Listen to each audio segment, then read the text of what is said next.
नमस्कार मंडळी. तर आज आपण पनीरचा पराठा बनवतोय अगदी सोप्या आणि साध्या पद्धतीने.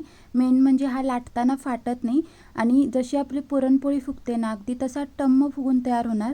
आणि तुम्ही बघू शकता आतमधलं सारण आहे ते कसं एकदम इव्हनली स्प्रेड झालेलं आहे, कडापर्यंत स्प्रेड झाले, त्यामुळे खाताना याची टेस्ट आहे ती खरंच खूप छान लागते.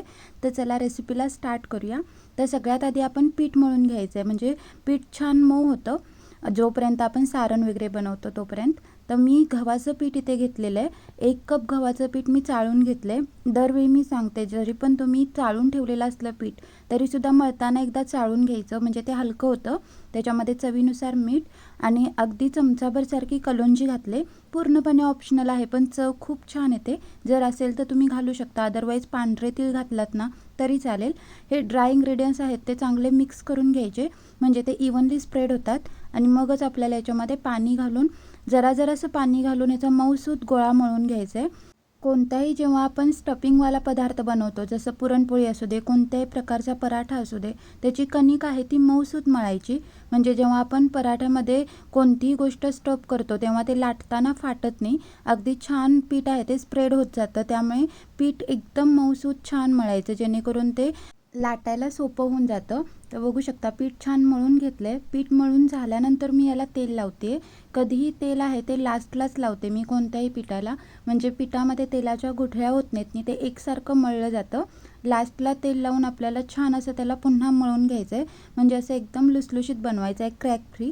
आणि त्याचा छान असा गोळा तयार करून आपल्याला कोणत्याही कॉटनच्या कपड्याने किंवा कोणत्याही भांड्याने असं झाकून ठेवायचं आहे. मी एका बाउलने याला झाकून ठेवलं आहे, म्हणजे वरची परत आहे ती कडक होणार नाही आणि छान ते फुलून येतं. तोपर्यंत आपण मधलं फिलिंग आहे ते तयार करून घेऊया. तर त्यासाठी मी इथे सकाळी पनीर करत ठेवलं होतं. अर्धा लिटर दुधाचं पनीर आहे, बघू शकता. 2 तास वजनाखाली ठेवल्यानंतर ते परफेक्टली तयार होतं. खाली खूप सारं पाणी साठलेलं आहे, त्यामुळे एकदम परफेक्ट पनीर आपलं तयार झालं आहे. जेव्हाही पनीरची कोणतीही गोष्ट घरी बनवायची असेल तर पनीर मी घरी तयार करते.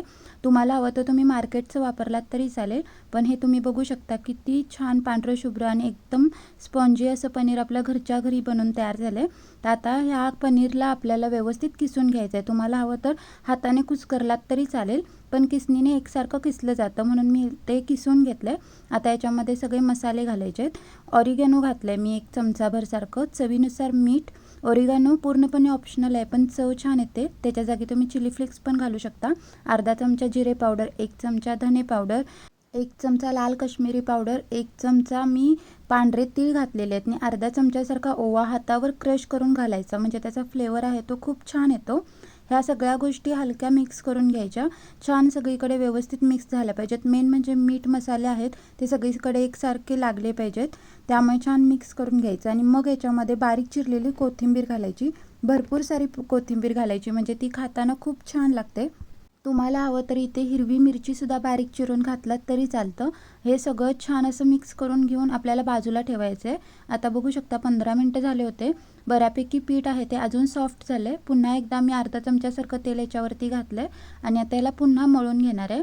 आणि महत्त्वाची टिप म्हणजे जेव्हा आपण पनीरचे वगैरे पराठे बनवतो ना तेव्हा स्टफिंग करून झाल्यानंतर लगेचच पराठे करायला घ्यायचे, कारण आपण मीठ घातलेलं असतं स्टफिंगमध्ये, त्यामुळे पनीरला पाणी सुटण्याची शक्यता असते. एकदा का स्टफिंग खूप ओलं झालं की ते असं चिकचिक होतं आणि व्यवस्थित पराठे फुलत नाहीत किंवा लाटताना ते पळपटला चिकटतात किंवा फाटतात. त्यामुळे जेव्हा फिलिंग आपण बनवतो ना तेव्हा लगेच पराठे करायला घ्यायचे. जेवढे आपल्याला लहान मोठे पराठे करायचे त्यानुसार तुम्ही पिठाचा गोळा करून घेऊ शकता. चांगला तो क्रॅक फ्री असा गोळा तयार करायचा आणि सुक्या पिठामध्ये डुबवून घ्यायचा, म्हणजे आपल्या हातालाही चिटकत नाही आणि फिलिंग आहे ती सुद्धा व्यवस्थित भरली जाते. बघू शकता जसं आपण पुरणपोळीसाठी वाटी बनवतो ना तशीच बनवायची. 2 अंगठे मधल्या साईडला आणि 4 बोटे बाहेरच्या साईडला ठेवून आपल्याला खालचा बेस आहे तो जाड आणि कडेची पात आहे ती पातळ बनवायची आहे, म्हणजे फिलिंग व्यवस्थित भरली जाते.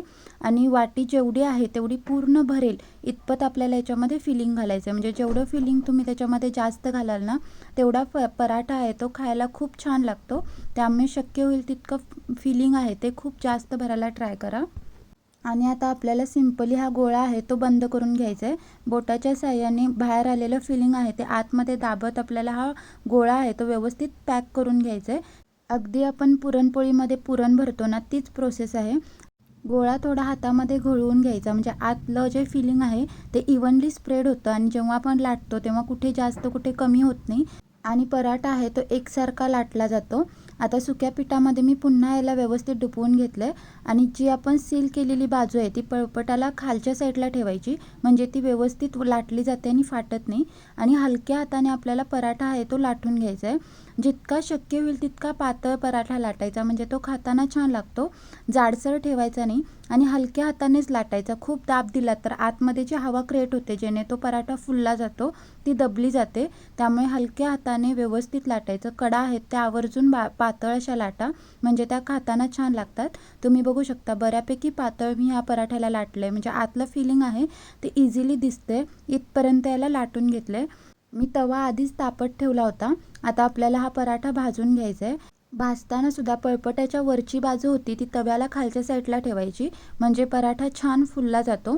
एका साईडनं व्यवस्थित भाजला, हलके हलके बुडबुडे यायला लागले की आपल्याला परतून घ्यायचे. दुसऱ्या साईडनेही व्यवस्थित भाजू द्यायचं. मीडियम गॅसवरती पराठे भाजून घ्यायचे आणि सुरुवातीला छान असे भाजून घ्यायचे. मगच आपल्याला याच्यावरती तेल, तूप किंवा बटर तुम्ही जेही लावणार आहे ते नंतर लावायचे. व्यवस्थित एका साईडने असे बुडबुडे यायला लागले की पुन्हा एकदा परतून घ्यायचे.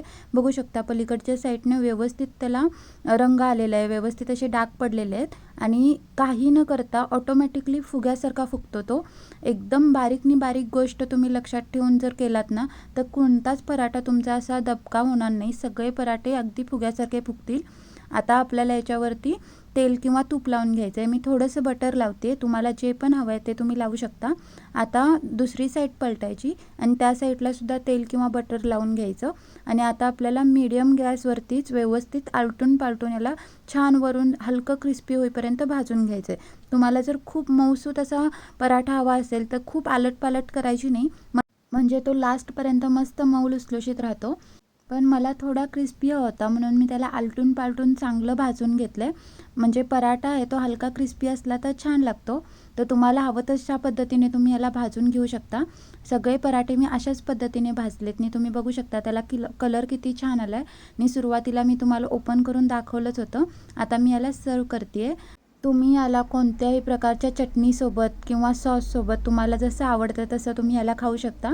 मी याला टोमॅटो सॉससोबत सर्व केलं आहे. हा सॉससुद्धा मी घरी बनवलेलाच आहे. याची लिंक मी तुम्हाला डिस्क्रिप्शन बॉक्समध्ये देईन, नक्की चेक करा. आणि पराठ्यावरती मी थोडंसं बटर घातलं आहे. तुम्हाला हवं तर तुम्ही तूप घातलात तरी चालेल, पण तूप किंवा बटर दोन्हीसोबतसुद्धा हा पराठा चवीला खरंच खूप छान लागतो. घरी एकदा नक्की ट्राय करा. प्रत्येक टिप आणि ट्रिक तुम्ही फॉलो करून जर बनवलात ना तर पहिल्याच प्रयत्नात एकदम असा फुग्यासारखा फुगणारा आणि फिलिंग पूर्ण कडेपर्यंत पसरणारा पराठा तुम्ही घरच्या घरी बनवून तयार करू शकता. आणि एकदम इझिली होतो. जे आपण चपातीचं पीठ मळतो ना अगदी त्याच पिठामध्ये होतो. बऱ्याच काही आपल्याला करावं लागत नाही आणि इतका चवीला लागतो की तुम्ही करून खाल ना तेव्हा तुम्हाला कळेल. लहान मुलांच्या टिफिनसाठी तरी बेस्ट ऑप्शन आहे. सकाळच्या गडबडीत पटकन आणि हेल्दी बनवून तयार होतो. त्यामुळे घरी एकदा नक्की ट्राय करा आणि कसा वाटला मला कमेंट करून सांगा. जर रेसिपी तुम्हाला आवडली, युजफुल वाटली तर रेसिपीला नक्की लाईक करा, शेअर करा. चॅनलवर नवीन असाल तर चॅनलला नक्की सबस्क्राईब करा, बेल आयकॉन दाबा, म्हणजेच अशाच नवनवीन रेसिपीची लिंक सर्वात आधी तुमच्यापर्यंत पोहोचेल. आणि अशाच नवनवीन रेसिपींसोबत आपण पुन्हा पुन्हा भेटू. माझी रेसिपी एवढी मनापासून बघितल्याबद्दल तुमचे अगदी मनापासून धन्यवाद. पुन्हा भेटू. Bye bye.